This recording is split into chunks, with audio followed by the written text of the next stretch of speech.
What if I told you that the person sitting across from me today can read your thoughts before you even speak them?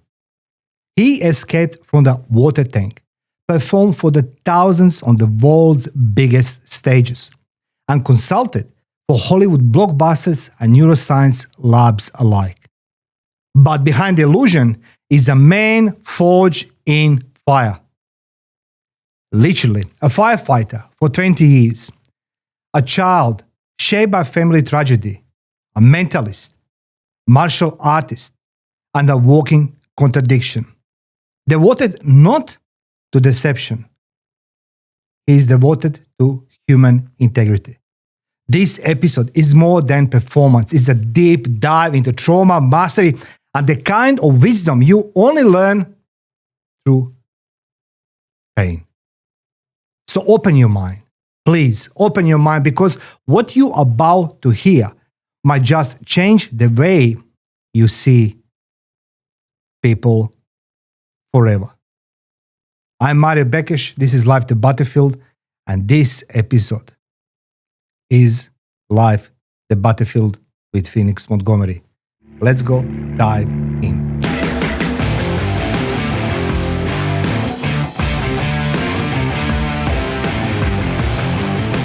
Phoenix, welcome to the studio, Life the Battlefield. Thank you for coming on this amazing weather outside. It's like an apocalyptic over there, and you find the time to come today. So thank you. My pleasure. Thank you for having me. Look, you are the man of the mystery, but life is the battlefield, and you experience not just battlefield for yourself, but you try to make other people's life much more easier by entertaining them, help them.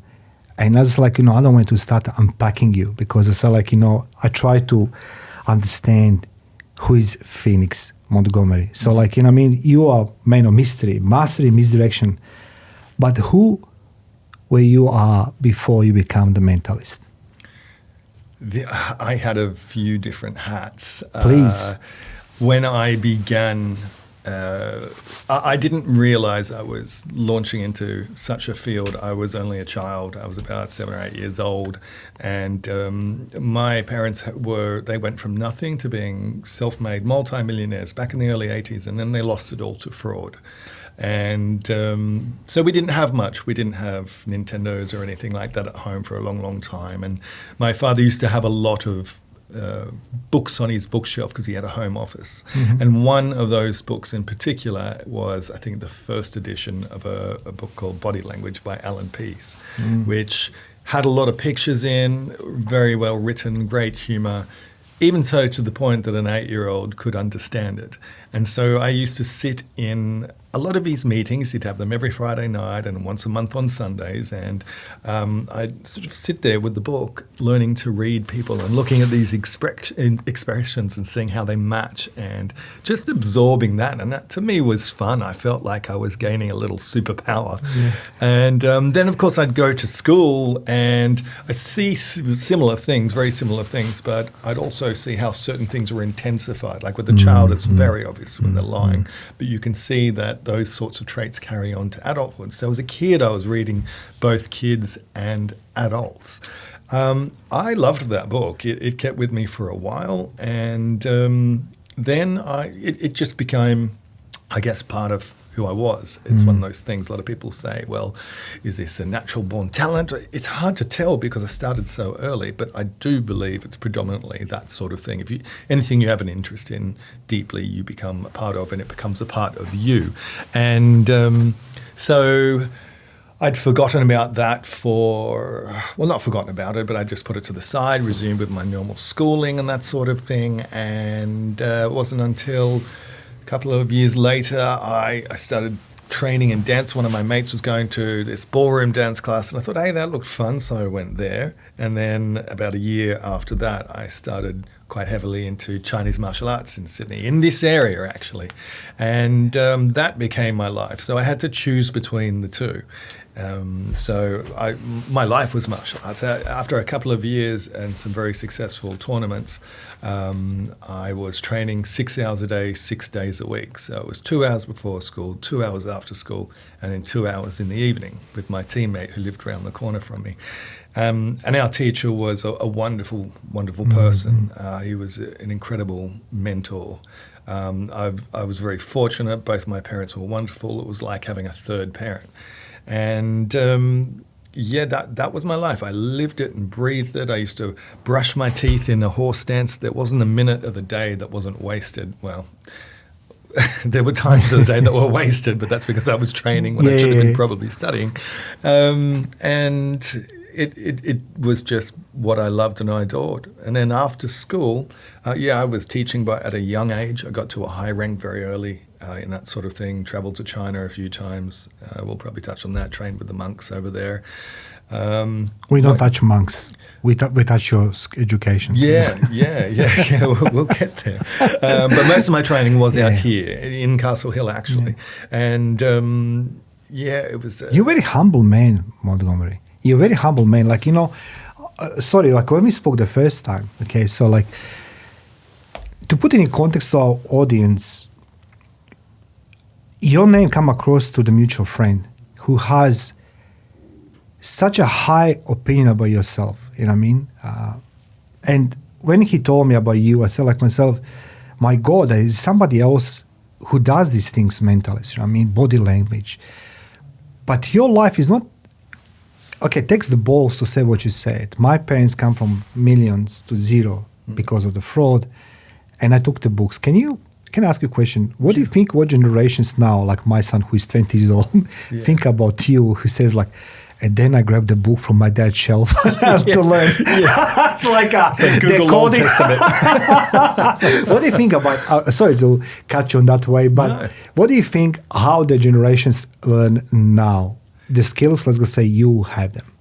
I think that there are pros and cons. I think they have access. I think we were limited to the information because I was like a sponge. I was learning all that I could and I wanted more and more, which can be of detriment too. I know some of the students over time, they want to learn this, they want to learn that, but they have to get the foundations. So having that sort of slowdown and appreciation for things as well was great.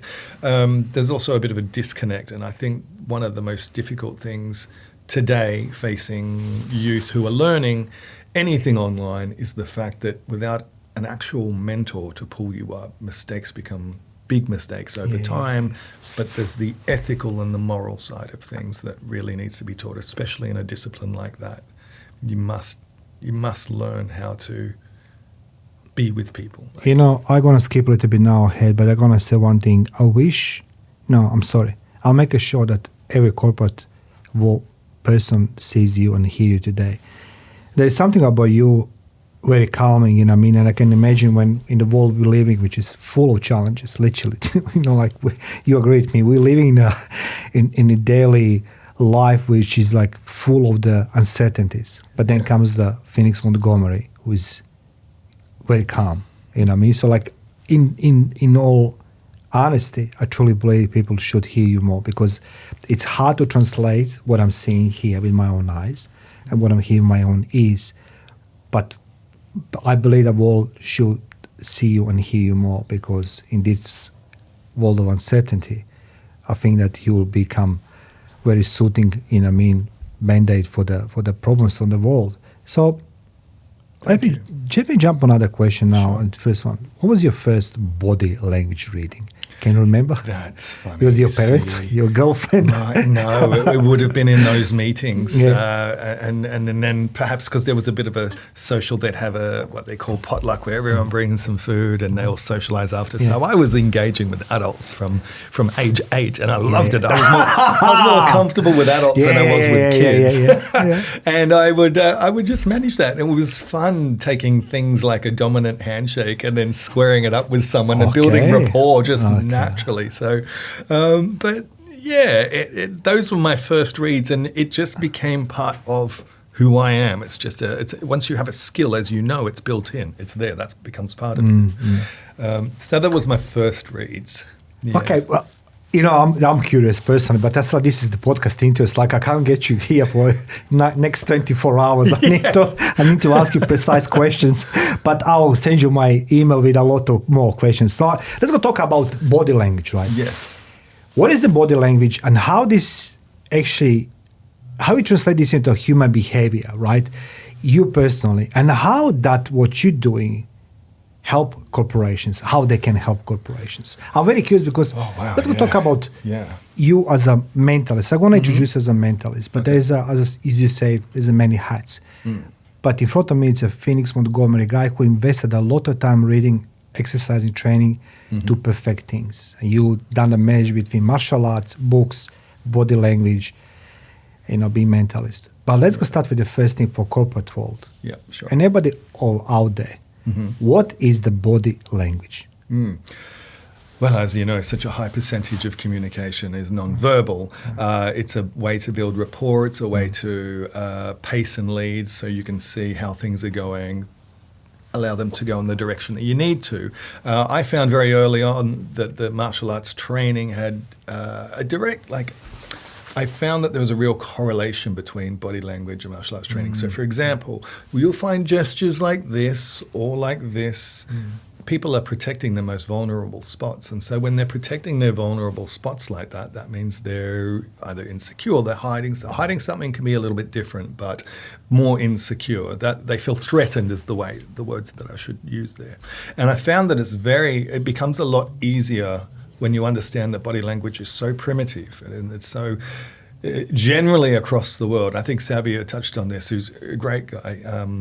It is basically the same universal, with the exception of things like the thumbs up, which you wouldn't do in Japan, but around the world you might do. Things like that. There are little variants, but overall, if you look at the work of Paul Ekman, who is the world's foremost, in my opinion, master of micro-expressions. He went out to Papua New Guinea, found tribes that have not been contacted by human civilization to find out whether our expressions are the same. And they were. They were the universal. So the same sorts of expressions, Interesting. fear, happiness, contempt, all those sorts of things.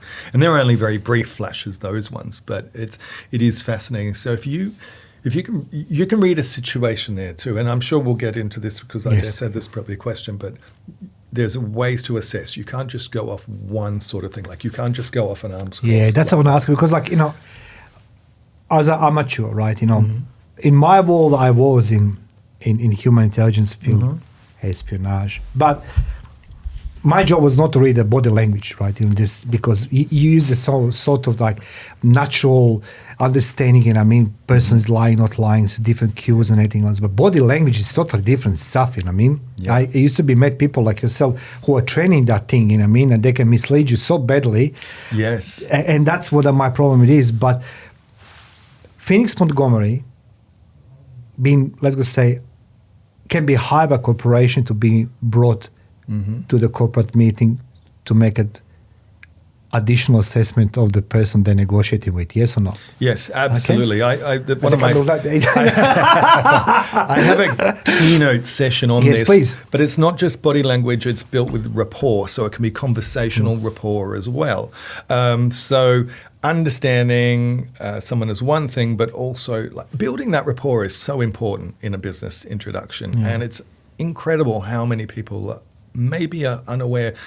And you sort of touched on it then. This is one of the things I say in that session that I teach. Body language training is not just about reading someone else. It's understanding what you're putting out there. And I used to use this. I would go play local poker league games just so that I can continue my skills up. So I deliberately bluff, and if I do, I would be steepling like this. Now, steepling is a very confident position.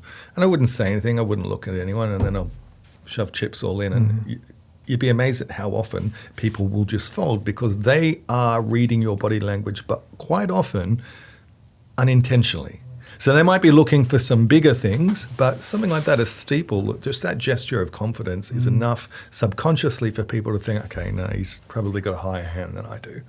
So those little techniques, body language isn't just about what you're reading, it's about what you're projecting. And so training yourself or your staff in how to convey this better builds anyone's rapport levels. Not only that, you've got pacing and leading. So I can pace and lead you, so we could mirror in a few times, and then what you'll find is that I might do something after that, and then you'll follow what I do. So that's getting you on board with me.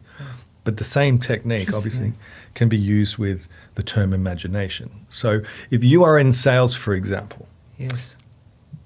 getting someone to imagine is, and we'll touch on this in hypnosis thing, imagination is far more than you think. But I'm selling you, if I'm selling you an idea, I'm selling you an outcome, not a product. Here's a product. Do you want the product? No.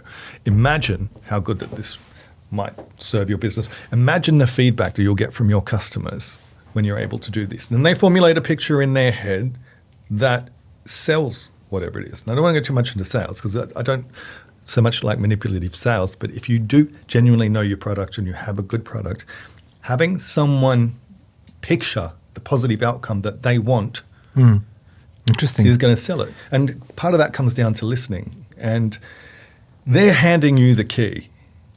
You just got to listen to what it is that they need and then, first of all, convey back to them that you're understanding of their needs, which puts them at ease, and then deliver that image of the outcome that they want. I heard recently something, I'll paraphrase because I can't remember exactly wording, but it's in relation to the famous swordsman called Miyamoto Musashi. He had 63 duels, he killed everybody, and he wrote this book called Doko. Anyway, so fire rings. And he said in one explanation what he's, in modern time, they translate as like, for example, your ex sends you message at night. You don't read in the words, you're reading the emotions. And emotions are translated their needs, and needs predict the behavior, the habits. And now he's saying the body language is not just this, but it's to listen. Yeah. And other elements. So guys, I'm going to put in comment section below, down description, apologize, the Montgomery details. So corporations should get the people like yourself on board, because after all, we can do the metrics and measure our sales online and everything else. However, the meetings are held in person. So, that's where the key decision is being made. And having you in that boardroom. There is a billionaire who on occasion has brought me in to observe certain meetings, yes, for those sorts of things, for signs of deception and whatnot. But if you are alternatively, say if I'm presenting at a conference, one of the key, I don't like just standing up, being there and just talking to people. I don't want to lose their interest. So I will bring people up on stage and do a performance routine that's based on body language that the audience love, and it's fun. And when people's minds are engaged, they're open, they become like a sponge. And so that's the key to teaching and delivering good content and having people remember it, because that's what they'll remember. It's a classic saying, people aren't always going to remember what you say, they're going to remember how you make them feel. And so if you make them feel interested and intrigued, they're going to remember that. So, as I say, every your statement, every your saying is require another question. Because it's like, because body language, there's a lot of on the market so-called I would call them smoke sellers, right?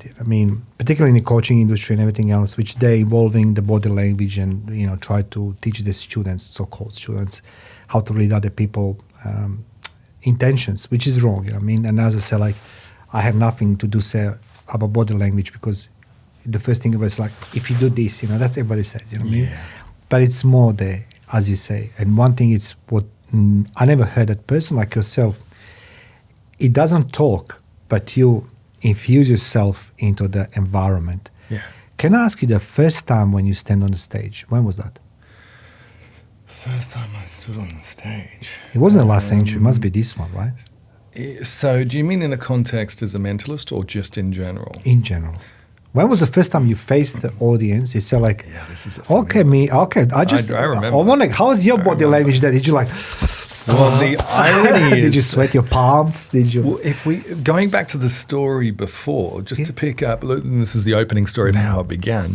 I got to the point where I'd been training all the time, and I started working in this comedy theatre restaurant for some extra money. And I've always loved comedy and I guess entertainment. And in this, how do you say it? In this place, I met a partner who was in the show. She was in the production show and I was in the floor staff. And at the same time, I thought, I'll look for some extra money. And there happened to be this, was a Mexican dancing troupe advertised in the paper for shows. And I was like, I've never done Mexican, but I do like Latin dance. Okay. So let's give it a try. Yeah. So I auditioned, and these two were the loveliest couple, and they could see that I had training from all those years ago, and they ended up teaching me. So I was doing like sort of Mexican hat dance sort of thing, which is hilarious. I'd never done tap before. It's Mexican tap, but also some of these other sort of traditional Mexican shows, and they were great fun. Anyway, the partner I was seeing at the time, she was a professional dancer. She was heading off on a cruise ship in Asia for a year, and her booking agent came along and saw the show. And I as much as I hadn't danced in years, I'd been doing martial arts for so long, so I had all this acrobatics training and flexibility. And he could see that. He said, if you want to go on a contract with it, do you want to go? Because if you do, get down to Sydney Dance Company, train for a few months. We'll see in 3 months if you're ready. So I got down there and trained, and then eventually I got onto that cruise ship. So I was over there. Now, first of all, traveling, having such an in-depth understanding of body language is wonderful, because languages don't seem so difficult when you have a language of your own. And we went over there, and I was working with a magician from Las Vegas, and he was fantastic. And I sort of fell in love with magic for a bit there. But he said to me, there's an area that's like magic, but more in the mind. And that thing you do with the body language reading thing, that would be part of that. It's called mentalism. And mentalism has had a shift in the last 2 decades, I'd say. It's a bit different now. It was very much a purist form. So you were learning psychology, you were learning memory training, hypnosis, all that sort of thing. And that's from there where I started the path on mentalism, realistically. But goodness, I've forgotten how I was going into that. What was the last part we spoke about? No, the question was saying, because you bring the memories. Yes.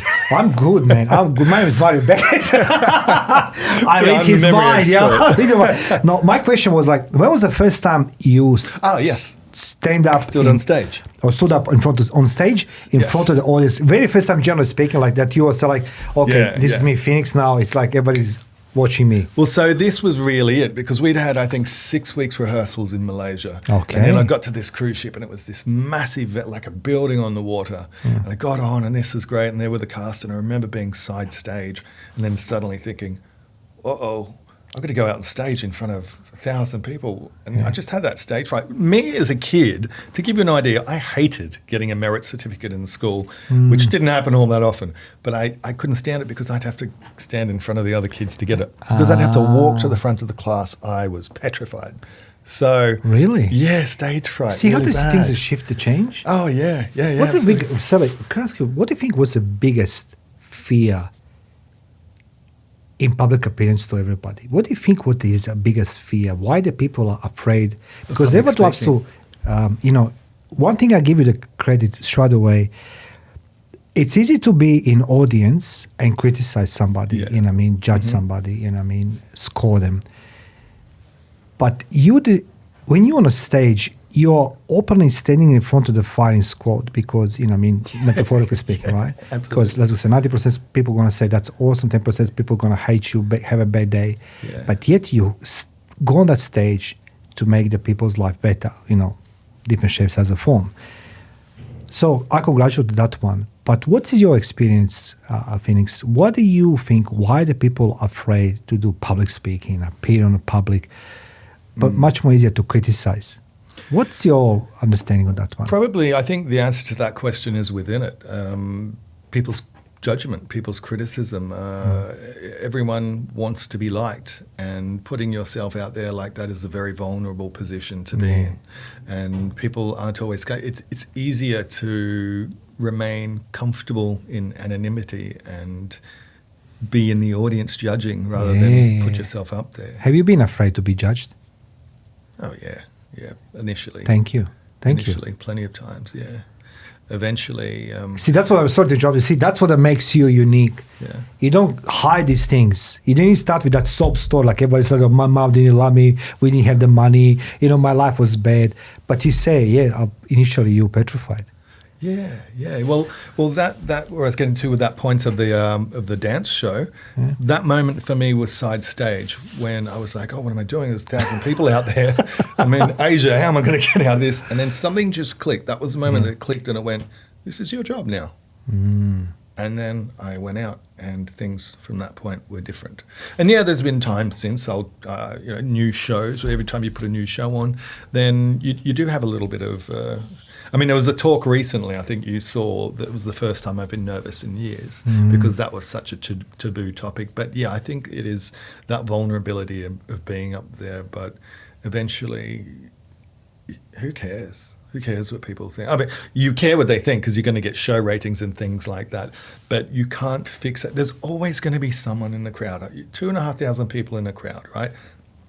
Entertainers have this amazing ability. You're not a jar on hotel to make everybody happy. Yeah, exactly. But entertainers have this amazing ability to scan and find that one person who doesn't look like they're having the best time. Okay. And they can fixate on that, and that can affect them when you've got 2,499 other people who are having a great time. So you have to learn to shut that down. And as a body language reader, that's only accentuated as well because you're really seeing any body language moves there and what they're thinking. But can I now... darkest moment, or maybe not darkest moment, maybe you can actually, it's two questions. Number one, it's in a body language arena, that way you are doing. Was anything, you saw something what was very disturbing for you, something dark, something you didn't want to see the body language, or maybe you witnessed something?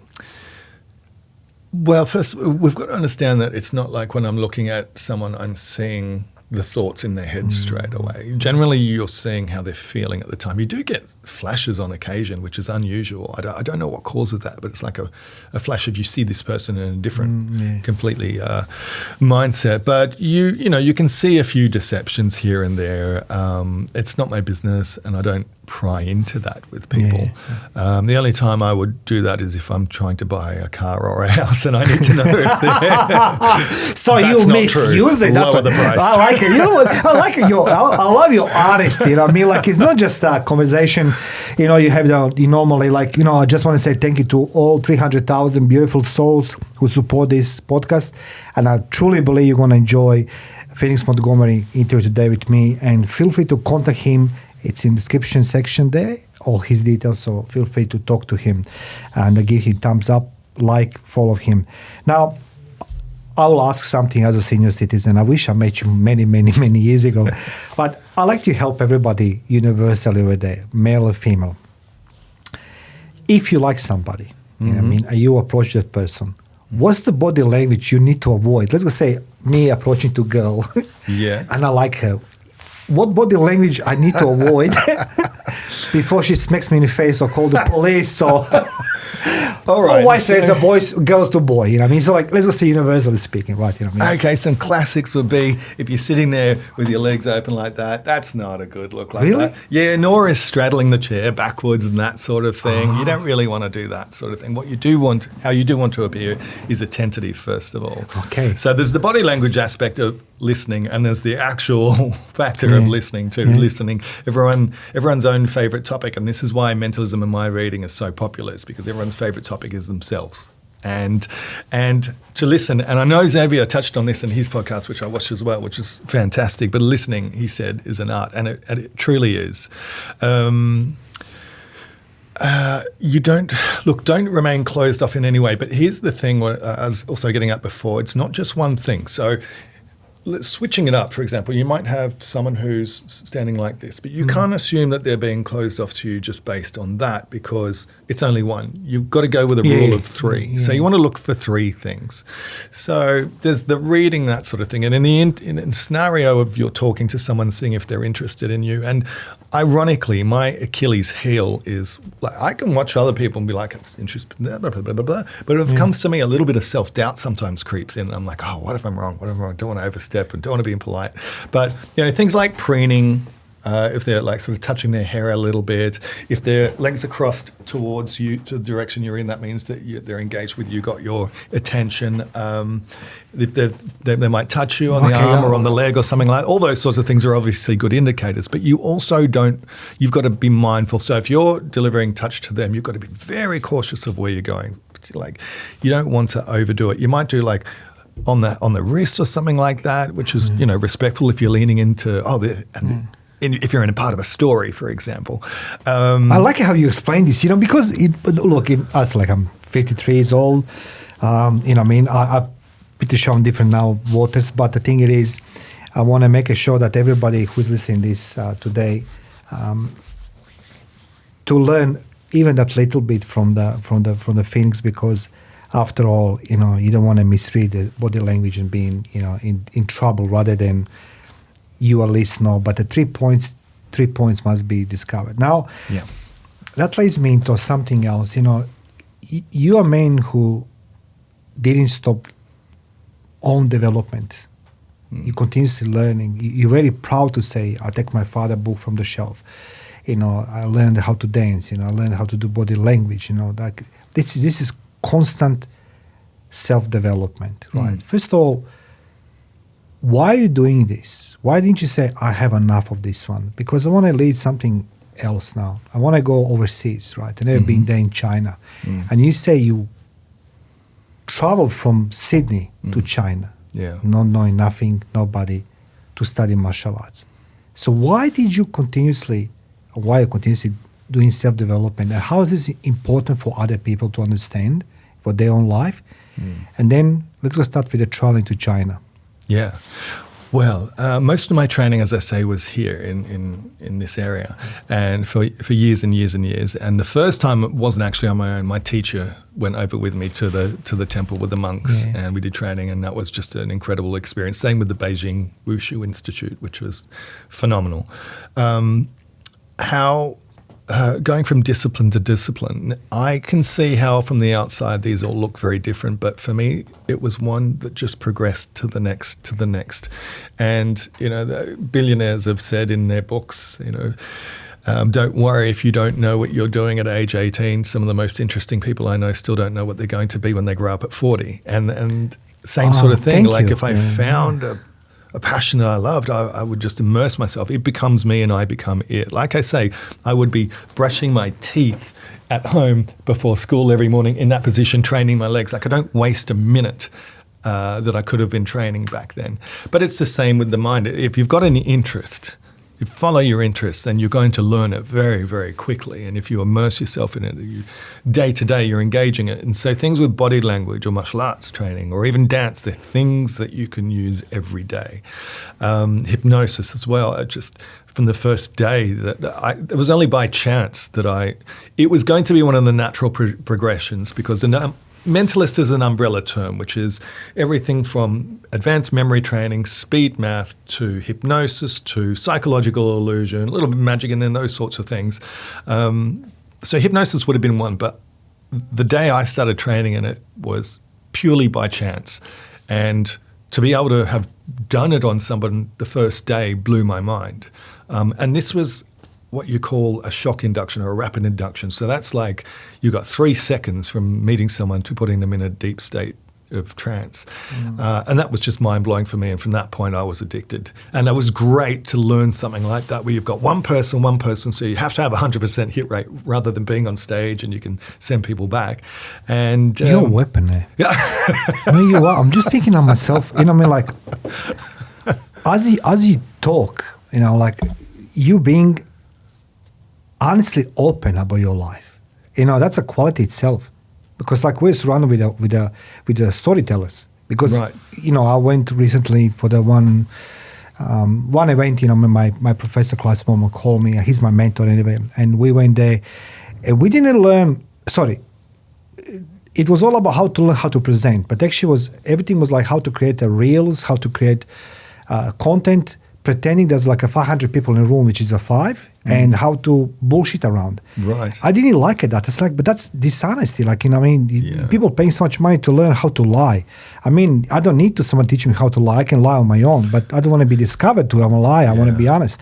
But you're to a different level. You know what I mean? But you are a weapon. You know what I mean? Like, It's hilarious. I mean, hypnosis, mentalist. Are we going to come to this? So, why China? Isolation, pain, country you don't know, language you don't speak. What is the type of martial art actually was? Well, the martial arts was Chinese Kung Fu, and it was originated from the temple. So it was like going to the Mecca of Kung Fu. Yeah. And so it was wonderful, and it was I got so much from that has helped me in my other career. It's helped me in hypnosis with the meditation. It's helped me in the mind strength for things like the water tank and day-to-day life. Like, I attribute everything that I've done to starting that martial art. And it was, yeah. Can you run us one day in that? Oh, gosh. I'll make it now, no joke, but I'm seriously, I'm going to say, like, as a kid, I'm pretty sure I told you this when we spoke over the phone. I do remember as a kid, we had, there was a book, from the martial arts, and, and everyone was reading that book, tried to replicate things. There was a Bruce Lee, Oh, yeah. Sunday morning in cinema, and away home we were doing all this flying, coaching tiger, hide the dragon things. But the reality was that, I never evolved with this one. Boxing was my sport. But, Kung Fu is something else. But we remember Shaolin Temple. So, like, I don't want to say Shaolin Temple. Tell us what it was called. And can you run us one day of that? Gosh, meditations were a heavy part of it, but the physical training, that's ideally what I was painful? there for, going for that. Oh, it's painful, but it was, I loved every second of it. It was a challenge. You're constantly pushing yourself, constantly challenging yourself, and when you're there that you are doing extreme, that you are training at the highest level, and just certain things. But even my training out here was intense. My teacher was. I look at some of the training around like CrossFit, and I'm like, yeah, that used to be a brief warm up after a 10K run. Like, it was, but going up and down the steps on all 4 legs was crazy. And those steps seem to go forever. Those sorts of things, and the diet, but also the philosophy behind it too was. I didn't realize how much. I feel like I'm only just in the last year truly returning or adapting a lot of that philosophy too, and without even realizing, I sort of arrived there, and it dawned on me actually only after we were chatting. And I thought, you know what, there's so much of that's there that is my core values as well. I'm not a monk, not by any means. I was just there training with them. I'm not going to pretend that I was a monk or anything along those lines. But, you train like you don't eat after 12 p.m. and training and meditation are a large part of it. And, it was different to me. I could eat after 12 p.m., but they don't. But I didn't really, because I was trying to follow the same regime that they were enduring. But it was pretty full on. You've got long periods and painful stances, and was a moment there when you want to give up? Was there a moment when you were there in Dod's temple? There were temple? Plenty of moments where physically my body would stop. But there was never a moment where I wanted to give up. It was quite the opposite. Giving up was not really an option that I wanted. I would do everything before that. Yeah. You're a truly remarkable man. But can I say something to you? Like, I have a vision now. Like, literally have the vision. Oh, yeah? I can read your mind. Yeah. I think that your best friend is on a door. Is on a door. On the door? Xavier, yeah. Oh, yeah, he's a great guy, yeah. Yeah, but I have vision. I think he's on a door. At the door? Yeah. I was just thinking myself. No, just a second. Just one. You a surprise visitor? Yes, Jesus! I read my fucking mind. You trained him too well. Hello, mate. How are you? How you doing? Good. Okay, have a seat. Of course, we're gonna continue. It's a pleasant surprise. Yeah. Because I wanna shout to both of you, so I wanna see it. So let's go. That's good. I was just talking about it. Yeah. So, look. I want to say something. I don't know why this has happened, but this man and you, I mean, I really wish the guys, the Xavier is on the side. I didn't want to interrupt it. I don't know if this is a surprise party or an intervention. No, and it's a surprise. I just try to because I want to do something at the end with both of you, but.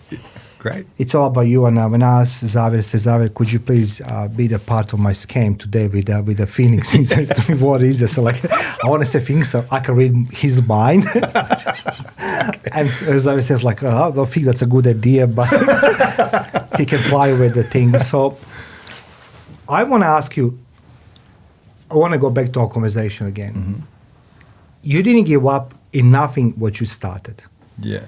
When you compare today people, I'm seeing a lot of trades people doing the business coaching, life coaching, hypnosis, they're doing this trade. Why do people have a tendency to give up when it become hard? What is your Phoenix take on this one? That's a good question. I might shift it slightly to the difference in how I've noticed that I used to think, or still do think, but my approach was always, maybe people think, oh, I can't do this.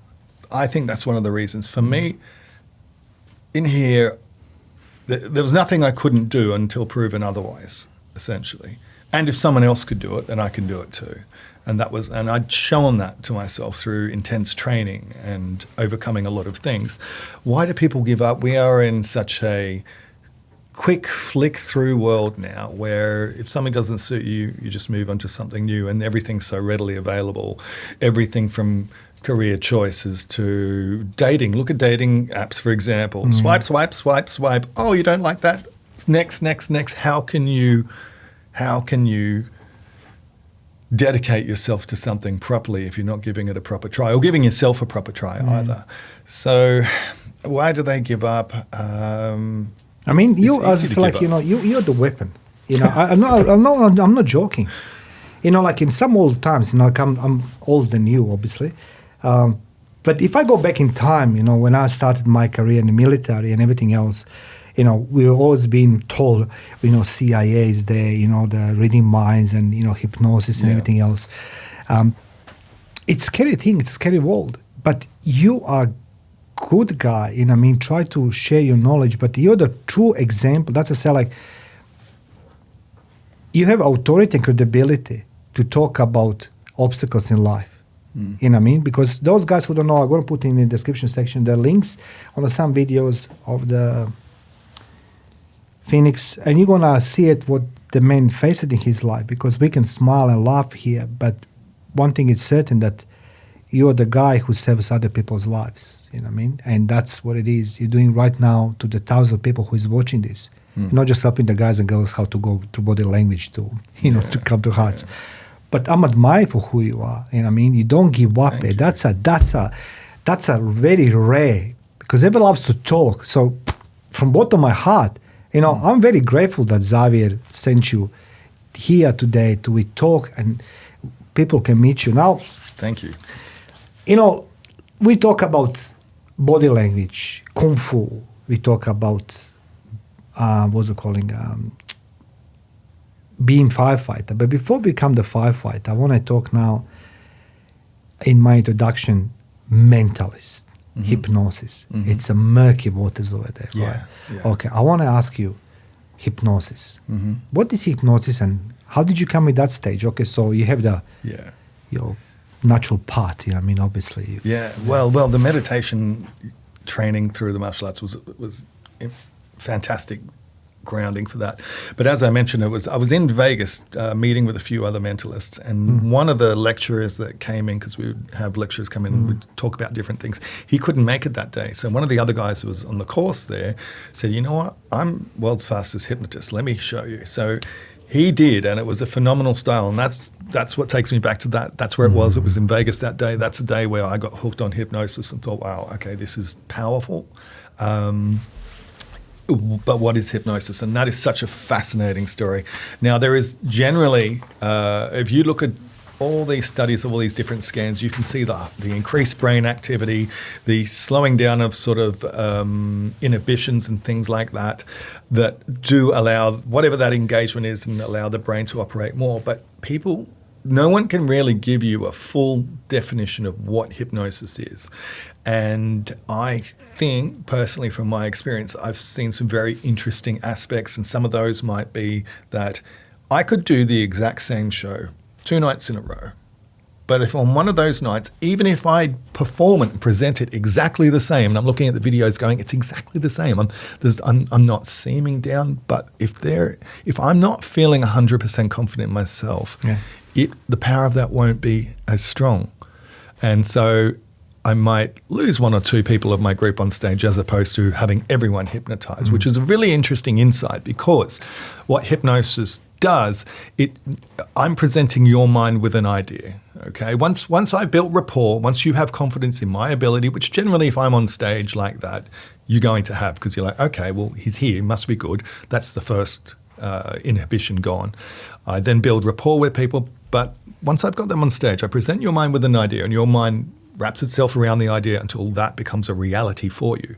So for you, what's going on as the person being hypnotized is a reality. And I've tested this in so many different ways, even with physiological tests, like people who can't eat hot food, suddenly they can eat a whole line full of wasabi and ask for another one because it tastes like chocolate. So yeah, I did that at the fire station one day. Just gonna my bad. We talk a little bit later about my weight. Okay. But the interesting thing, I think, is I don't know that that's where it stops. So there's me presenting an idea for you and me being super confident that it's going to happen, and then it becoming a reality for you. So how much of my confidence is affecting my reality around me? And it's not just confidence. There's 3 layers. So you've got confidence, you've got belief, and you've got knowing. So if I asked you if you believed in something, like, and you don't have to answer, but yeah, so I say you believe in this and you believe in it. Well, believing in something to me has a still question of doubt, because if you're believing in something, that would insinuate that there's something to be doubted. There is some doubt. If I know something, and granted in philosophy, there's nothing that we can truly ever know, but you know that, okay, if I know that this is going to happen, there are things that I can do that work simply because I know they will work. And maybe they shouldn't, but they do. And there's whether it's a routine of not putting anyone in a hypnotic trance at all and being able to make their hand move and turn like that.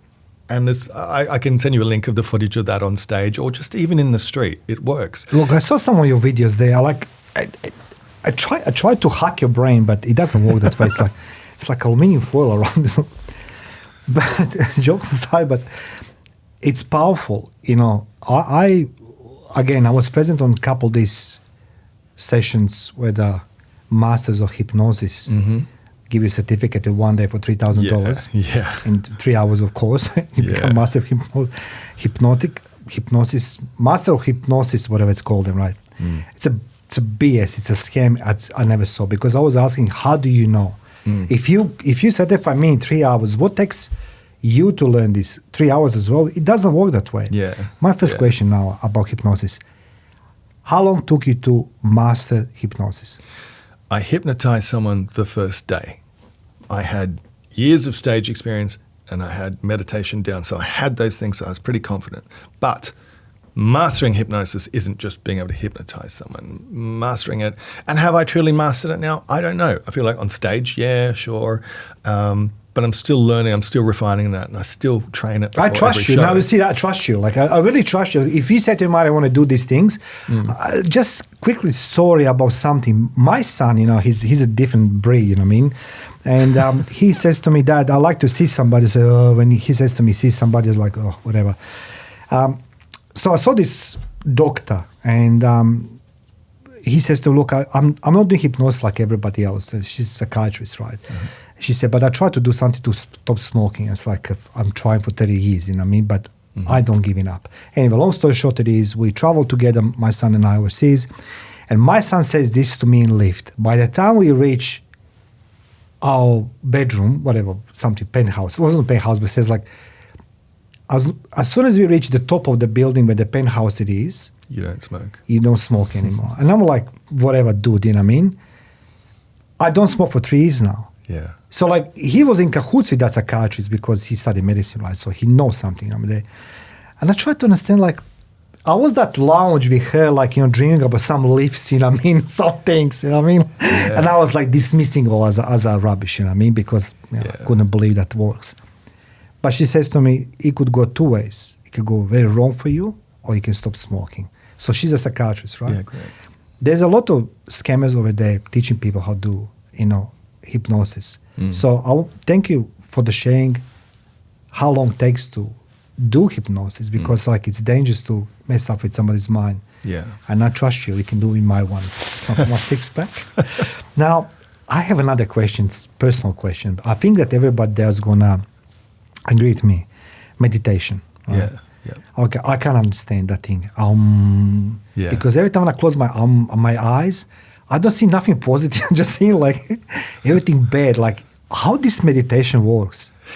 Before we get there, do you Please. mind if I rewind just a little bit to the Sure, last thing you're saying, particularly about, I find this with hypnotherapists, and you're saying master hypnosis. So it's one thing to be able to hypnotize someone and say, hey, you don't smoke, and then that works for a brief period of time, but you have to replace that with something, because otherwise the brain's going to be, after a while, they're thinking something's not right, it's not right, and then you may go back to smoking.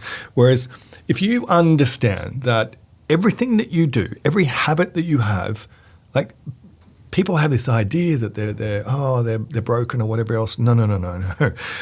Every habit that is formed comes originally from a place of serving you. So, for example, smoking. While it's bad for your health, at some point when you took it up, it might have helped you fit in with your military friends. Oh, It yeah, might that have was at the beginning of the war. Like as soon as the war started. And everyone else is doing it, right? Oh, man, you're the man. And you fit in with your fellow people. Yes, So it served the purpose of allowing you to socially fit in. So it started. But what's happening is that habit is still playing out. That operation that's up there still plays out every day, even though it's redundant. So what you have to do, not just tell someone they don't smoke, you have to take that part of the mind, allow it to dismiss the smoking aspect, and then reassign that to a more productive thing that it could be doing.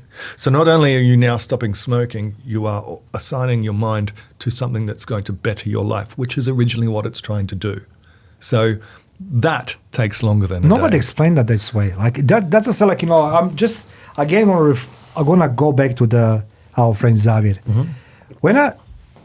When he mentioned your name, you know, I mean, people like yourself, you think they don't exist, but they do exist, because we're gonna come to this water tank and X-Men and everything else, right? People who understand the nature, how to bend the reality, how to work with reality, how to make it illusions work and anything else. But I'm very grateful, again, I say, like, you today demonstrated something what most of people cannot do it, because they're talking and they're in that audience, as you say, 2,499 people enjoy. There's one person who is judging you, throwing the tomato on us and everything else. You are facing scrutiny every time you stand on stage. You know what I mean? So it's not about you that you just perform. You need to perform that people have the satisfactory results. And I say thank you for the clarifying what actually hypnosis it is. Because I say, I don't know, I saw that psychiatrist, and something was happening after me. 6 months later, after that, I became hypochondriac for the short period of time. So I increased losing weight and something like this. And I said to my son, dude, whatever you put in my food, you know what I mean? I'm seriously, I'm going to do something to you, because I'm changing, you know what I mean, on a positive way I've never been before, like maybe at age 18. So something she done it in that magic, whatever it is. Great. Space of Sounds like a good hypnotherapist then. That's good. Look at it. And another thing with hypnotherapists too, people need to be aware of, because you'll hear stories, I went and it didn't work for me. Well, I think because of these courses in hypnotherapy, people train so little on the hypnosis part and so much more on the rest of the counselling. I think a lot of that comes down to people are too scared to test their work. So Xavier will do the same sort of thing as I. Like it's if you stick someone's hand to the table, well, that's a pretty convincing outcome for someone who's never experienced it before to not be able to lift their hand up based on an idea. Yeah. So if you experience that, you know that it's working for you, it's going to have a much better chance. But a lot of them don't test their work. They do this relaxation thing, and then the end of it, you're like, I don't even know if I was hypnotized. So even if you were, the chances of it working or staying might not be as strong as that. Like that, you can't argue with yourself when you can't pull your hand off the table. And when you can't pull your hand off the table, it's working. And if it's working, then the therapy will work. So, yeah. Test the work. Make sure they test the work, and you know that hypnosis is working. For me, see, this is always come back to that point during our conversation. I'm a realist, you know what I mean? So, like, you know, I'm the guy who likes to see factual things. So, like, you know, I can't allow somebody tells me things, and when you ask them, how do you know? They're like, can't answer. You see, you're demonstrating continuously how it's done. You see, I don't know mechanics, you know, how to make somebody, you know, put in hypnosis, you know what I mean, whatever it's called that, you know what I mean? Hypnotic sleep or whatever it is. But you know how this works. And that's what makes you the expert. Right. Well, there's a lot of bullshit artists over there. Yeah. And I mean, I'm seeing them on LinkedIn. Oh, I hypnotize somebody over the phone, over the Zoom. Bro, you can't hypnotize my mother, you know what I mean, if you see in person, no, over the Zoom. But okay, that's those so coaches, you know what I mean? Like, I know you're laughing, but your weapon, Kung Fu, body language, hypnosis, okay, we come to the most dangerous part. Okay, asking for the friend again. Yes. We spoke of body language, what to avoid or what to look for if we are approaching to person of interest, female or male. We try to engage them into some romantic relationship. Okay, is there any trick, is there any method we can apply again? If I see somebody I like it, it's like look in my eyes or something like this. Oh my gosh! No, we're going to get arrested. Yes, of course there is. Yes, we're going to be arrested. I don't want to be. It's a Xavier Kroll problem. It was Xavier Kroll. We're going to put him later. Look, as he said, listening is such a wonderful thing. It is, but I know. Imagine. Okay, like we put this in some other perspective, guys. If you like to know Xavier Kroll, Phoenix, Montgomery, feel free to ask them. I'm reading my mind already. Okay, let's go. I'm glad I make you laugh, okay? Well, we can revert back. I'll answer it in this way, which I've already mentioned before. In terms of sales, it's a sell. Okay. You're selling yourself. You're selling you as you are the product that's being sold. Okay, may I ask you simply, easiest question. Yeah. Corporations should have the people like yourself. Body language. It's a very sophisticated thing. If you don't know what you're doing, you're going to make mistakes. Key decision makers going to be upset. You know what you're doing. Key decision makers will be happy having you on the board. Hypnosis. Yeah. Can be applied in boardrooms, yes or no? Oh, absolutely. Okay. Absolutely. Guys, description section, hypnosis. Yeah. How dangerous? Because hypnotic language and conveying... It's that same thing. Imagination is so powerful, and this is what I was saying before. We don't really take imagination for what it is. It's so powerful, and it is. If you have a knowing as well, and if you create that image in someone's mind of something that they want after listening to them, that it involves you there, then they've sold themselves on it. Whether it's dating someone, whether it's a negotiation, whether it's conflict resolution, that's how you do it. Like when I announce this interview, it's going to be the interview like I never done before in my life, because I want you to understand one thing, that with you now talking things, it goes back to my childhood again, those books, because I remember it was a movie and we need to open our eyes in the water and, like open wide eyes and, say like you're sleeping, you're very tired. Try to learn hypnosis as a kid, I mean, it was a rubbish. But you bring all these sweet memories of my childhood. But now I understand it's possible, which I want to go back to meditation. So first thing about meditation before we go into that subconscious mind about hypnosis, because when you talk about hypnosis, I can see that you talk about imagination, and so it's possible. What you imagine, it's possible to achieve if you convince yourself. So obviously, self-hypnosis, I would say, right? But meditation. Yeah. What, in my case, what I'm doing wrong? I tried. I literally, no jokes now. I tried. You know, what I mean, listen, some tapes, some gurus. Jay Shetty he's a monk, or not, whatever. But I listen all these big influencers. You're laughing, you know. He's the biggest fraudster ever. I'm just saying this. But anyway, what he's done doesn't align with the values of a monk. But so, yeah. Look, Jay Shetty, you know, when they say, oh, his eyes are piercing, no, his eyes are all he has, you know, that's everything else around him, it's a little afraid boy, you know what I mean? That's what it is. And, you know, that's my opinion. And he admitted, and he's been there, you know, portrayed as a fraudster.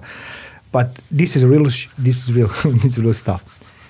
What I'm doing wrong, because when I close my eyes, and I went in, you know, Byron Bay about, it's called the Crystal Castle. Have you been there? No, I haven't. Oh, you need to go there. It's a beautiful, it's a crystal balls, you know, you're lying down like everybody's sleeping. I close my eyes, I see all the horrors of the war, you know what I mean? Like I try to find some zen. What we're doing wrong with the meditation? What we should do with meditation? How should we apply this? Well, I mean, this is such an interesting question. For anyone starting out, I recommend doing a progressive relaxation where they start from the toes and you tense and release. And you've got to get used to what that relaxed state feels like, absolute relaxation, and also focusing on the breathing. So with the monks, in terms of meditation, when you're starting out, it's just focusing on the air that's passing through your nostrils, which, like, if I tell you right now, don't think, and try it, don't think of anything. You can't. Your brain doesn't work in a negative. Try this. Don't think of a purple elephant. You can't. Your brain won't work in a negative. So in order to be able to not think of it, you have to think of it. My body language says to don't do this on me. So if you get something to focus on, such as the breath passing your nostrils, that's a very good place. And you just have to stay. Now, your mind is going to start to wander, and that's normal. And it does take a few goes. But first of all, getting used to what that feeling from the progressive relaxation is like, to the point where, okay, I don't need to do the progressive relaxation. I can just make my body completely relaxed. And then I'm focusing on the breathing as well. Now, I've really, in the last year, gotten right back into meditation now. I didn't do it for years and years. Okay. But in the last year, now I do it almost daily. Why are you so honest there? Why am I honest? Yeah, why are you honest there? You know, the people, like, if I have somebody your profile, similar profile here, and I interview quite a lot of people now, and this is go without exaggeration. People have a tendency to portray themselves very good on camera. Right. And then when the lights off, it's just, you know. Yeah. But you putting out, like, you know, meditation is this and this and this and this. I didn't meditate, you know what I mean? So you don't portray yourself like, oh, you need to do this or that, because it ain't done. And that's what makes you a very unique person, very desirable to converse, to work with you and everything else, because you can expect only straight answers. Make sense what I'm saying? Because to me, integrity is what the world needs. Okay. Integrity and accountability. And I think that we have lowered the value of something that's so crucially important to us as a species and prioritize things like greed. I mean, look at the world. Humanity is, and I'm going deep with this, humanity is like on this launch pad where they could, so what is this planet? There have been ancient civilizations before us, yes? Yes. So several civilizations, several of them disappear at some point for whatever reason, whether it's a disaster or who knows what, but we are on the launch pad of potentially making our way out of this beautiful incubator, and perhaps we should be leaving it for future civilizations, not just generations, but future civilizations. But instead, we're arguing over or trying to conquer someone else's part of the launch pad without actually ever taking off. And I think to take off, our species needs to prioritize integrity again, and accountability and kindness. Do you remember very first moment of this interview when you walk in, what I said to you, that I truly believe you have a job, you have a duty to make the legacy for this planet? You did, yeah. You and Xavier as well. See, most of my life I learned how to destroy things, and I really enjoy this. But what I forgot one moment in my life, that whatever I did in my life is going to come back to me somehow, somewhere, right? And it did, you know, in the form of my son being diagnosed with epilepsy late, you know, diabetic type 1, you know, losing the home, the marriage, and, you know, many, many other things. So it's very difficult to become normal person in world we live in, because everything is greed. It's a jealousy. It's a envy. And survival. Survival. Yeah. You know, that conniving. You know, I mean, like the list goes on. But I think that people, generally speaking, when I go on the Google Trends, I say like, okay, what's this week trend? You know, in Australia, people looking for the mental health, mental awareness. You know, the positive thinking, everything else. And I believe that today you demonstrate this one. So it goes without saying that. Again, I'll repeat this many times. I wish the world has more of you. No jokes. Thank you. You know, That's I'm going to learn to that from you. And it's like every truck you're now driving, because most of my my viewers on YouTube are the truckies. Amazing. Sydney, Melbourne.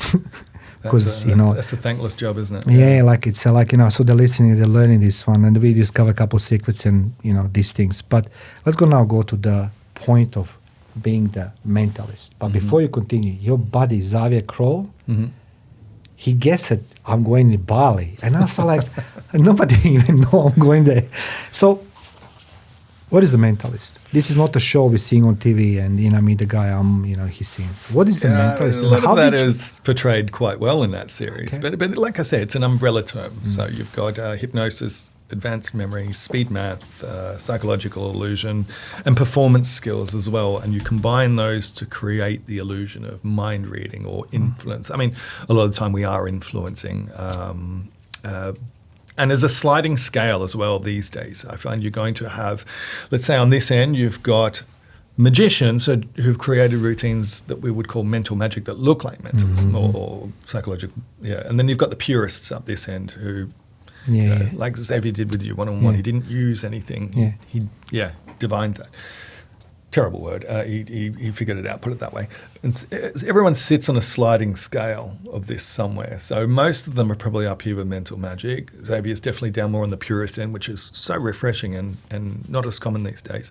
But sometimes we'll have to put a little cherry on the cake by having a little psychological illusion there, like an illusion or a mental magic piece, because you can't just compete with these pure tricks all the time. Because if what you're doing is real, it's amazing, but then someone else has created the illusion of that. So you're kind of swinging on that scale somewhere. But I think, you know, the real good ones can do this so well that that's the majority of the show. And then the idea for me always as a mentalist was to blur the lines of what's possible and not possible so much that the brain defaults and just has fun. And that's why the shows are fun. So when you go on the stage, like, you know, I'm just very curious now, when you go on a stage, there must be the 2,499 people, as we love to use that metaphorical, you know, expression you use at the beginning, and a one person. When you go on a stage, who are you picking up from? 2,499, or you wanted that one? Well, there's quite a few people that I'll use in the show, but I do like to go to that one because it completely disarms them. In fact, if they're sitting there like that, everyone else has come down, I'll be like, oh, this body language is perfect. Let's say we open Really? Oh, yeah. Are you not afraid of that guy? You know, it's like... No, it disarms them completely. And then I bring them up and build some rapport with them. And then they go back after that routine, having been part of a great routine of a good show, and they feel good. So in my shows, and this is the difference, my hypno shows, where they differ from a lot of other ones as well. So switching over to hypnosis, sorry, but there's nothing humiliating in those shows. The shows are hilarious and mind-blowing, but I refuse to do any of the stuff that would humiliate people or make the audience think, wow, I'm glad I didn't go up. Why do that? You have nothing without your audience. So I want everybody leaving who was on stage feeling like rock stars. And the other thing that's different in my hypno shows is there's quite often a message. Like I'll stick someone... Oh, I shouldn't use this example because then it's giveaway. Tell us now. Now you started. I'll tell someone they're stuck to a chair, and without saying the latter half of that, which to the whole audience is mind blowing, because then they see, wow, this is legit.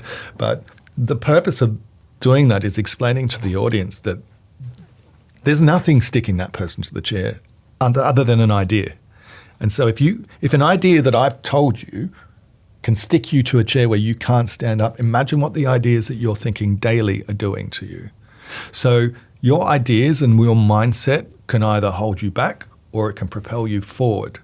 Your own language, like words are spells, that's a classic line. What words you're telling yourself daily is probably going to hold you back from doing the things that you want to do. I applaud you for doing this because this just could have been a conversation that you always say that you wanted to do, but you've actually actioned it, which is I had brilliant. a dream, look, like, when we spoke of this one, I remember... Yeah, but anyone can dream. Turning it to reality is different. Look, I don't know. I just need to... I will start working because I remember something when you mentioned to me, like, about studio. I always come back to one moment. My father, he was a typical communist product. He's a hard work alcoholic, bullshit and all that. But he always dreamed about some democracy.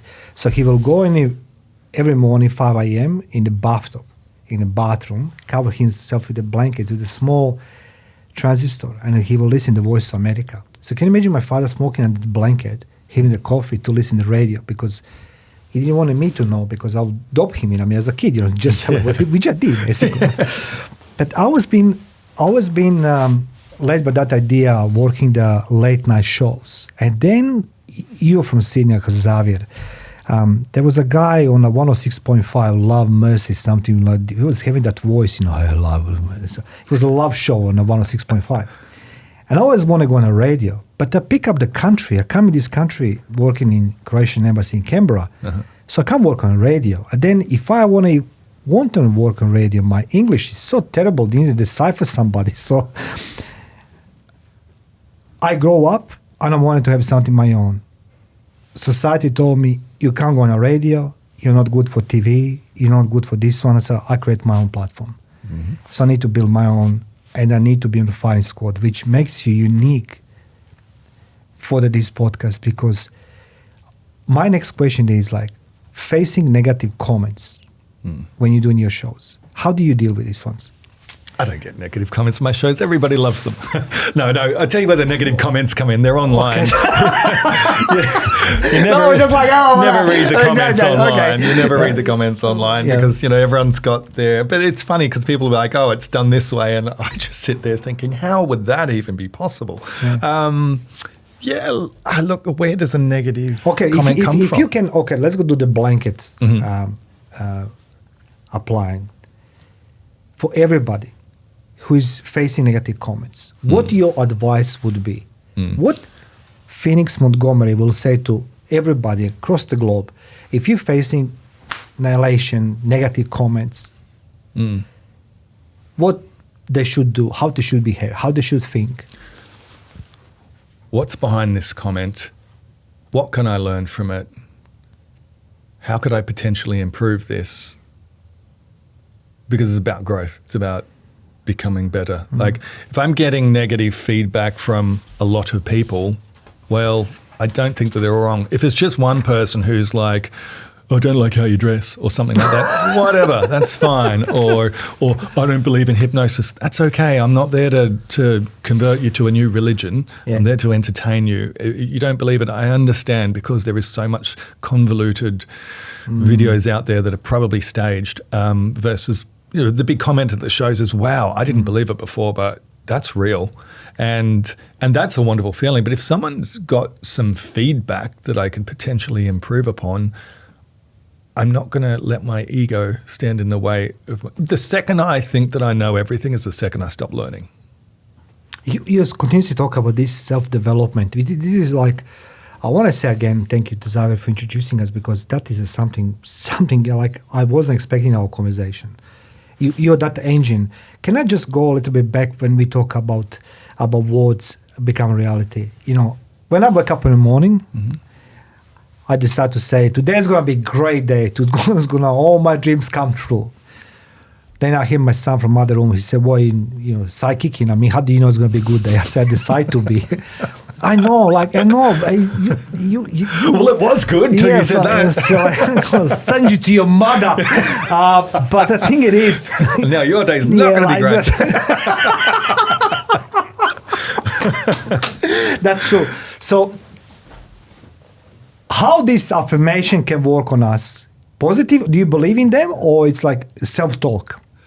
Like it can work as a type of hypnosis. I'm just now exaggerating in my expressions, I'm rich, I'm happy, I'm healthy, I'm wealthy, I'm affirmations. Sexy. Yeah. Affirmation. A lot of people swear by affirmations. I don't so much do that, but what I might do that's probably mentally similar to that is in a meditation, I will, like I don't know if you saw the video where I was doing the painting on the morning TV show. No, I did not know. I'll send that to you, and I know you'll enjoy that. Please, I'd like to share this.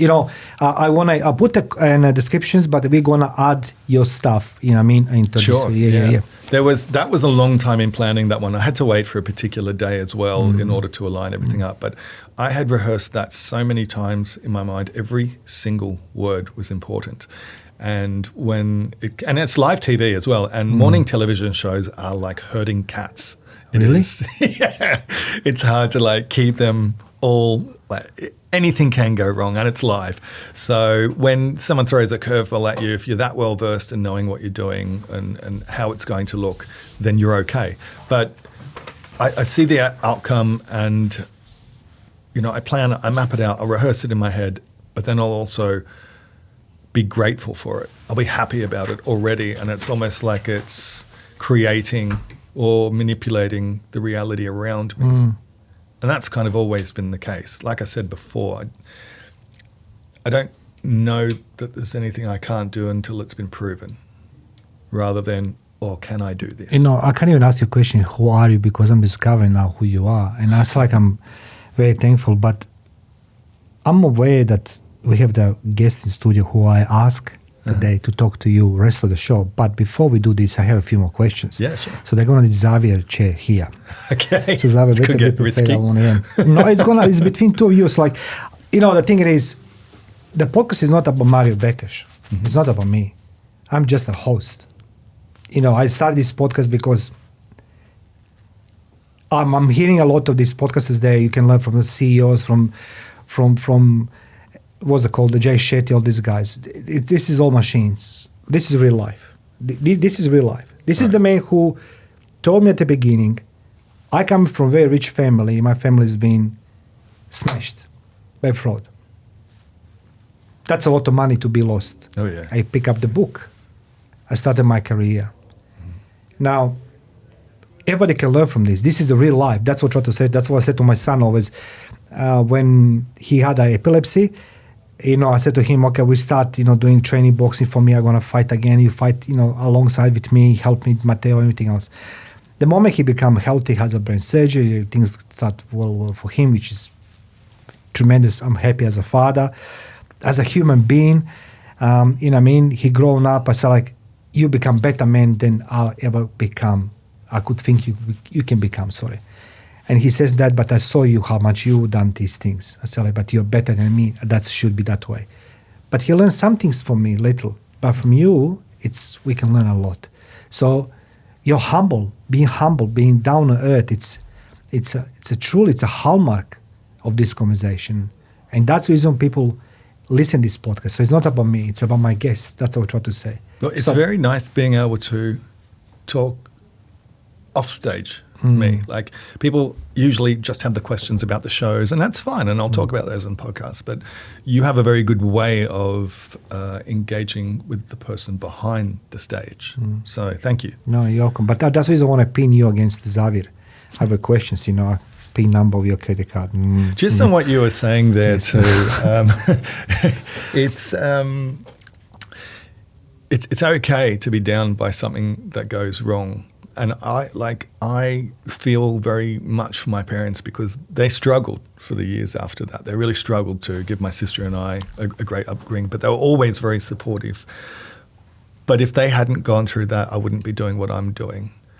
It's not something if I could go back and trade it, I'd make their life a little bit easier, but I can't. But I have to have gratitude and appreciation for it forged who I am now. And so the experiences I've had traveling the world, things that money can't buy, opening for rock stars, working on movie sets, none of that would have happened if they didn't go through that. So from bad, good comes. Can I ask you, is your parents still alive? Or? My father's passed away. Okay. Mum's still alive, Sorry, yeah. Okay. See, I'd like to take her away. She must be very proud of, seeing you. She's lovely. She's like a saint, that woman. But I took her up to Uluru last week. I think I was saying. Yeah. She's always wanted to see it. So I was like, let's go. When you told me my mom is more important than you, Mario, that's okay, guys. You know, we're like,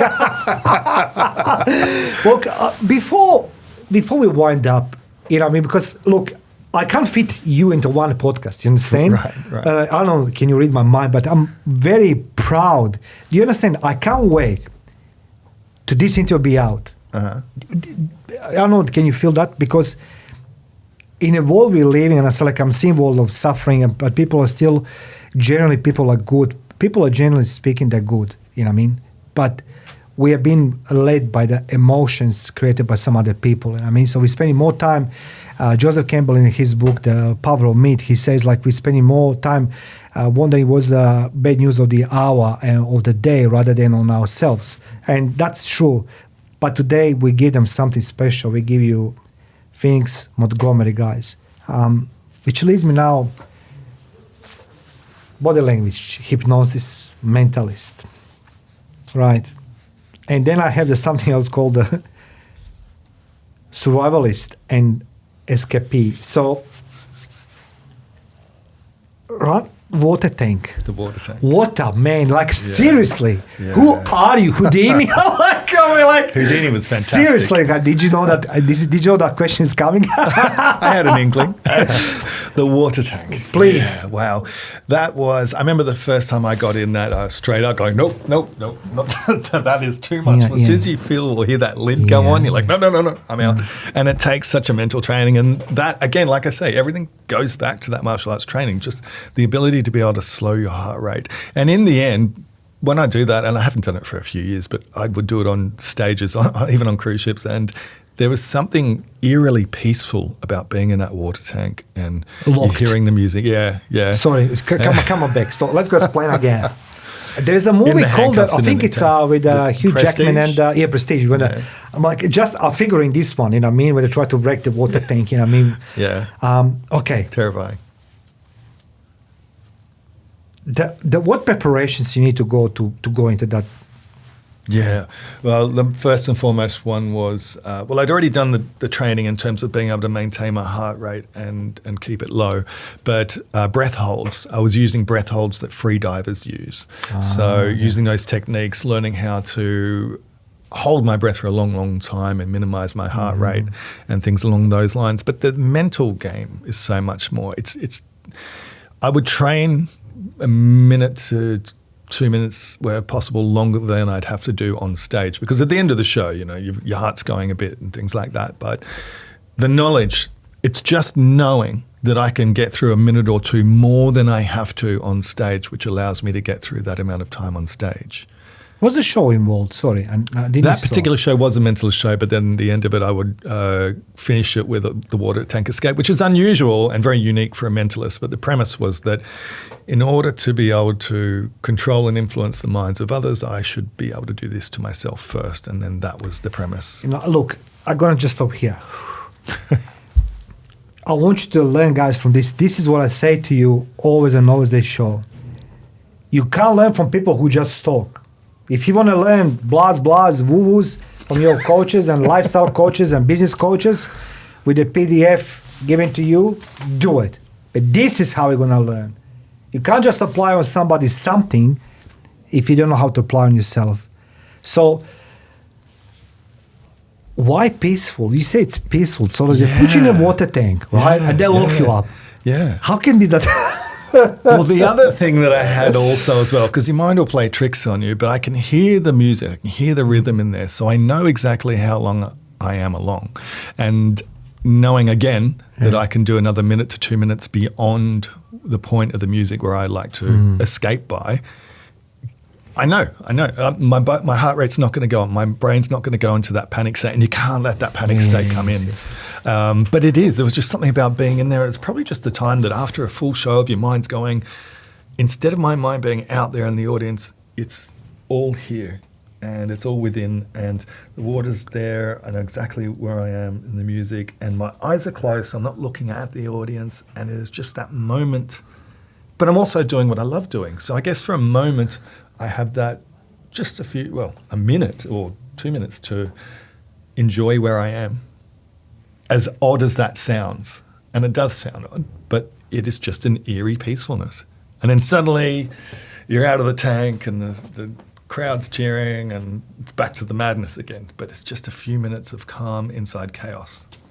There's an old movie in the 80s called Deep Blue. Did you watch it? I don't think so. Yeah, it's a true event. So Okay. he was Free diver? free diver, Okay. and he's going with the dolphins. Was a sad story, right? There was two friends, Right.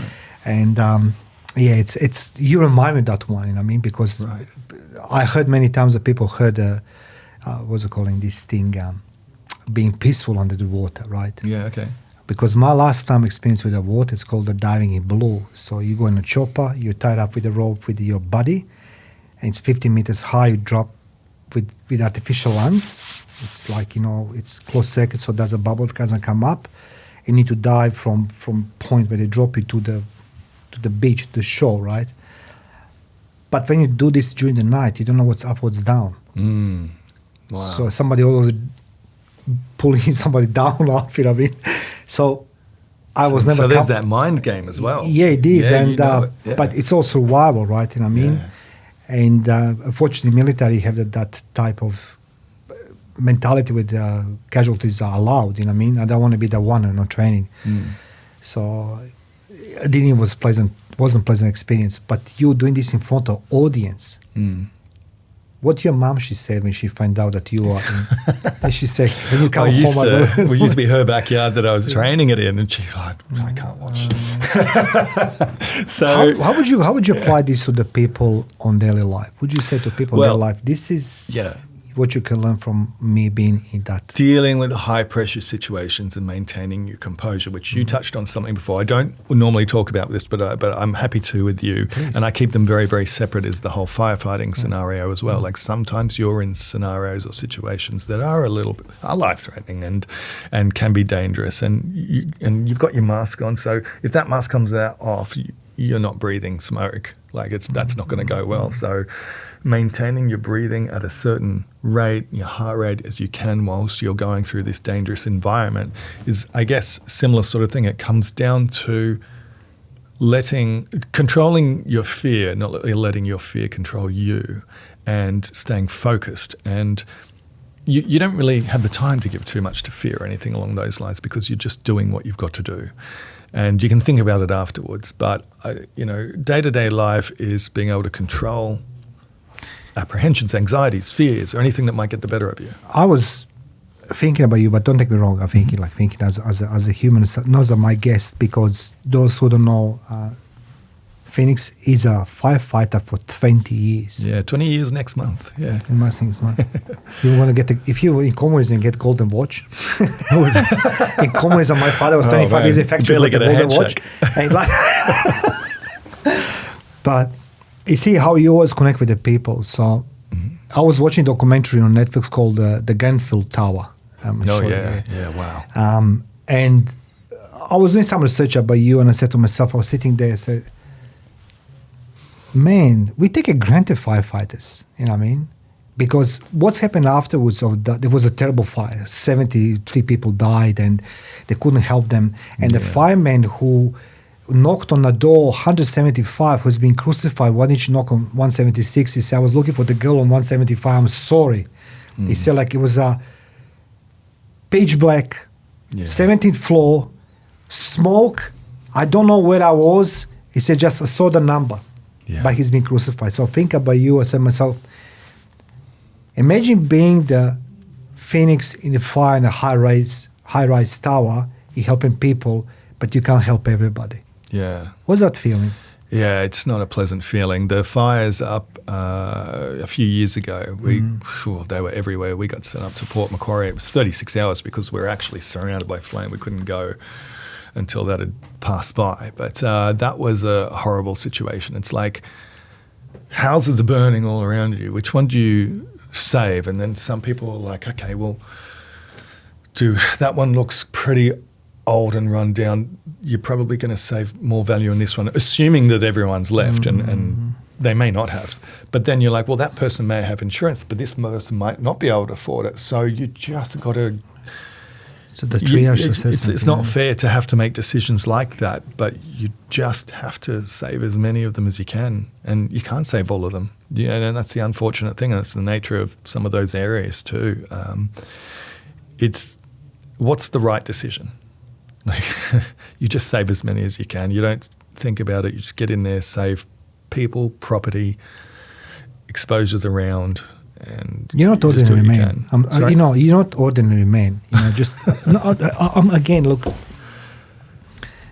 If I always said to my son, you choose the people who you believe are going to stick with you in trenches when the war comes. My personal experience with the man, I talk about man, like alpha male are just an image in our society. Yeah. And I saw many alpha male in my life.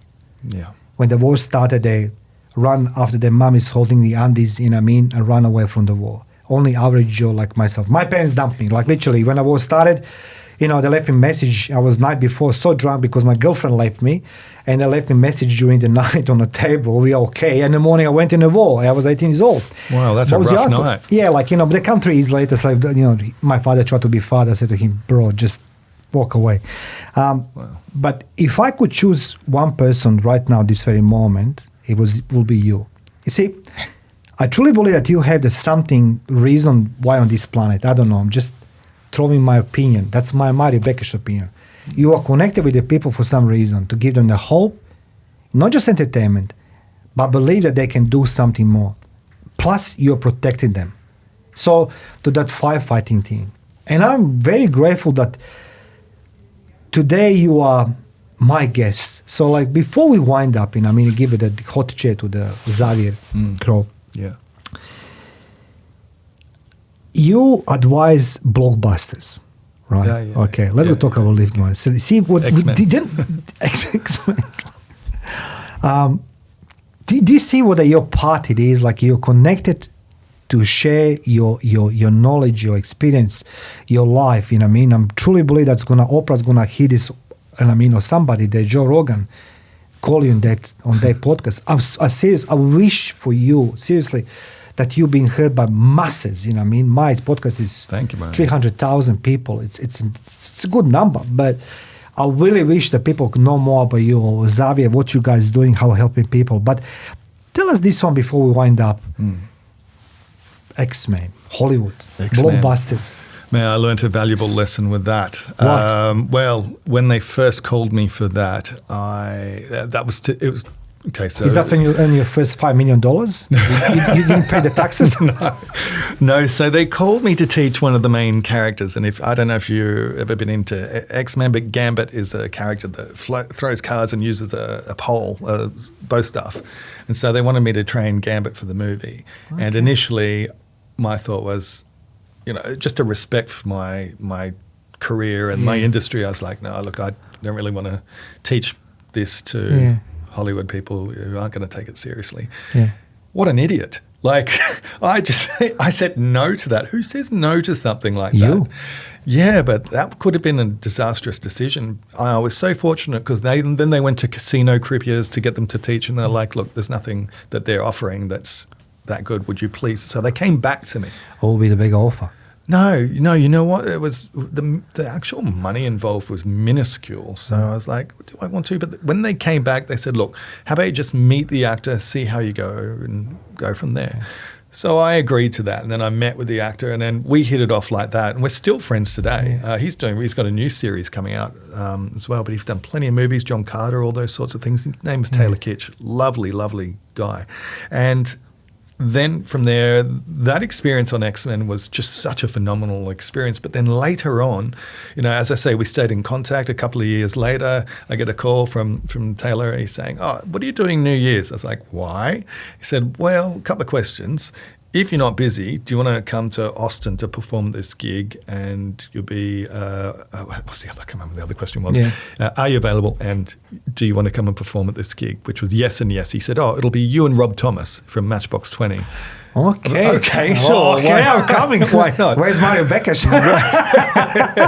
So I went along to that and just had a blast. And you know, meeting Rob Thomas was a phenomenal thing. That man, like, if you want to know people, the celebrities who are genuine, it's the ones that will treat the janitor the same as, and I'm of the same philosophy. If I'm side stage, my stage crew they're equal level with me. I'm not doing that show without their operations, and so I treat everyone with the same level of respect. But he's the same, and he made a beeline to come up and chat, and it was pretty funny because he was like, "Oh, when you're in Sydney, let's catch up." I was like, "Yeah, cool, Hollywood, whatever." And he goes, "Let me get your number." So he gets my number. Finish chatting. I got to walk away and talk to someone else, and my phone rings, and I turn around. He's like, so he's calling me, so I've got his number too. Now this guy, he does so much humanitarian work. He started a foundation called Sidewalk Angels for dogs. You know, basically sanctuary, helping stray dogs and things like that. This man has just the biggest heart, and is the most kindest person. Supports other acts to the point where, you know, he said, and this is a funny story because back when I first started, I mentioned I was working on that first cruise ship around Asia dance, and there was a karaoke session. Now, one thing I don't do is sing, but I sung one song. I've sung one song ever in karaoke, and that was there, and it was Smooth by Rob Thomas and Carlos Santana. And I remember afterwards thinking how different that entertainer's I don't know the career. truth. Can you just... I don't sing. You'll know it if you hear it.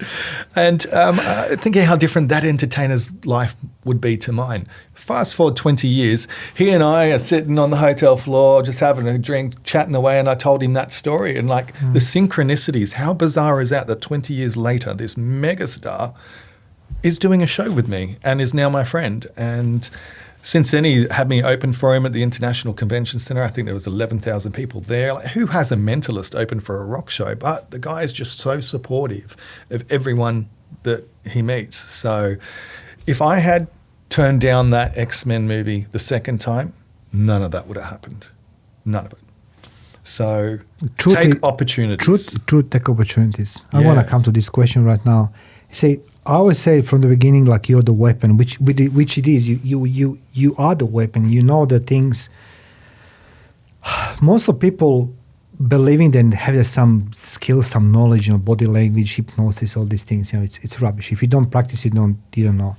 One thing what I learned from very first day in military, and I went in military at age 14. That's how I started. I was going to military school, but repetition makes you permanent, not perfect. If you don't train, you forgetting things. Skills slip. Yeah. Majority of people, they don't practice on daily basis. They do things when they need it and when it's required. But you continue repeating these things, and of course, who wouldn't have the Mentalist open podcast show? I mean, come on, seriously? I mean, what we see on TV having today in real person, no one but multiple, like two. Before we wind up, I said you're a weapon, but we're talking about act of kindness. Yeah. And you are a very kind man because you don't talk Phoenix. I mean, you're the firefighter. After all, you're going today, put your uniform, whatever it is. Last night. Sorry, I apologize, last night, okay? And, you're going to go there and you never know you're going to come back home tomorrow. Yeah. You see, the soldier, he knows he'll not come back home if he goes in the war. Yeah. But war may or may never be. Yeah. Fireman, he goes to work and he's going to have the fire or something. Yeah. That's the fucking big difference, man. That's the difference in life. Showing up every single day for things. So, code of kindness. What is for you, code of kindness? So with the firefighting thing, people say that, but to me, I can't accept that. It is a job and I get paid for that job. And yes, it's a job. I like all of my occupations to be something where people are thankful that I'm there, whether it's on stage or whether you're saving their house or something. Yeah. But fireys are modest people. Someone's got to do it. Like there's no... Yeah, What is we'll it? go back to... Yeah. No, I just feel like a bit... Emotional? No, I shouldn't. I don't want to be taking such gratitude. Like it's a job. I'm there. I do what I can. My crew are fantastic. They will...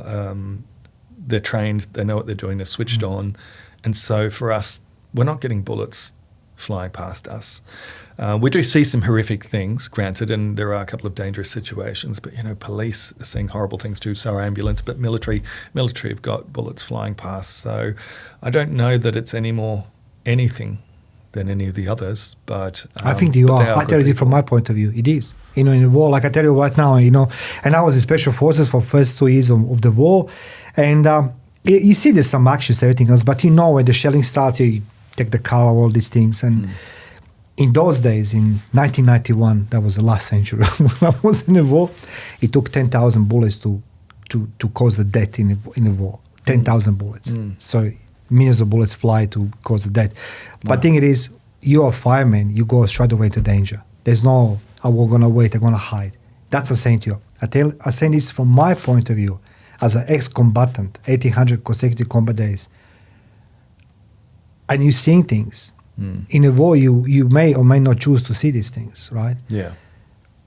But you're seeing these things. So, I want to say thank you on everybody's behalf, what you're doing in your crew. May I ask you what station? Is that what it say? Fire Brigade Station? Yeah, Lane Cove. Lane Cove. Oh, where the rich people live. Okay, that's not okay. That's good. There's not many fires there. I don't live there. The station's there. I can read your mind. But you're talking about kindness. In answer to that question, I think what's really important, there's so much information flying around now in this day, like your phones, there's advertising everywhere, and I think it's resulting in people losing connection with their integrity. You call it integrity, conscience, light within. If you're religious, you'd call it the God within, I suppose, or the kingdom of heaven. I don't know, it depends on what your take is, but you can feel that. And people need to be consulting with this because integrity and accountability are, and we touch on things like depression and social media addiction. I think those two things are very interlinked because things like Instagram, it's very me, look at me. And you can't always be amazing. And then if you're not up to scratch, then if you are your only focus, you can't be happy. Yeah. You need to be out doing good. Like I did this kind of a soul diet just for myself. And no, I didn't film it. I didn't go on Instagram. Just 30 days. 30 days I'll go out every single day and do something good. And usually for someone that might not even know, it's not for the glory. It's not to be put on Instagram. It's not for any reason other than, and it's funny, like things will happen in front of you after a little while, and then you start to be grateful because you're like, oh, this is amazing. I don't even have to think of something new to do today. And then when you end up feeling grateful for the opportunity to help someone else, things start to change. And you will not fall into a state of depression or anything like that if that's what your purpose is and that's what your goal is. So kindness is more rewarding. People probably hearing kindness and think, oh, that's a giving thing. I want to take. No. You will receive. You just have to focus on that. So considering your decisions or from a place of integrity within is a way to, it's the only way that we can survive as a species, I think. Like, look at what's going on in the world. Integrity is the only way up from here. And it's more powerful than, it's the basis of religion. It shouldn't, religious institutions, government institutions, I'm not, integrity is where we have to be. Phoenix, after 1 hour and 45 minutes with me, the time just flies. It did. Really, you know what I mean? And I just wanted to say thank you. Thank you on behalf of everybody who is watching this podcast today. I want to say thank you to every person you injected the happiness and the reason to be alive, reason to be happy, reason to live, reason to rise tomorrow morning. That's what you are. I'm saying to you, like, again, I'm not a prophet. I don't read minds like you and Xavier, but I truly believe that there's a purpose on this planet for you, and that is to leave the good legacy. On that behalf, ladies and gentlemen, we're going to say goodbye to the Phoenix from my side. I'm going to give the chair now to the good friend of mine. His name is Xavier Kroll. The guy name's Bachata. He's a mentalist. He's a good friend of mine, good businessman. And I want to give opportunity to two mentalists to talk to each other. And the interview is going to continue amongst two of them. I promise you 12:30. We're going to 12:30. You have another half an hour of your time. It's mine alone. So, guys, I'm gonna put in the description the contact details of the Phoenix, and feel free to contact him because it's so much to digest here now. Seriously, I mean, 1 hour 45 minutes, it's gone. Yeah, and I have like million more questions. So thank you on my behalf. Zave, would you like to take the chair and thank you for having me. You're welcome, man. It's like, Zave, it's your now. You guys, whatever you're gonna talk, I'm gonna cut here. And my name is Mario Bekes, Sexy's Body, the Hypnosis Working Science.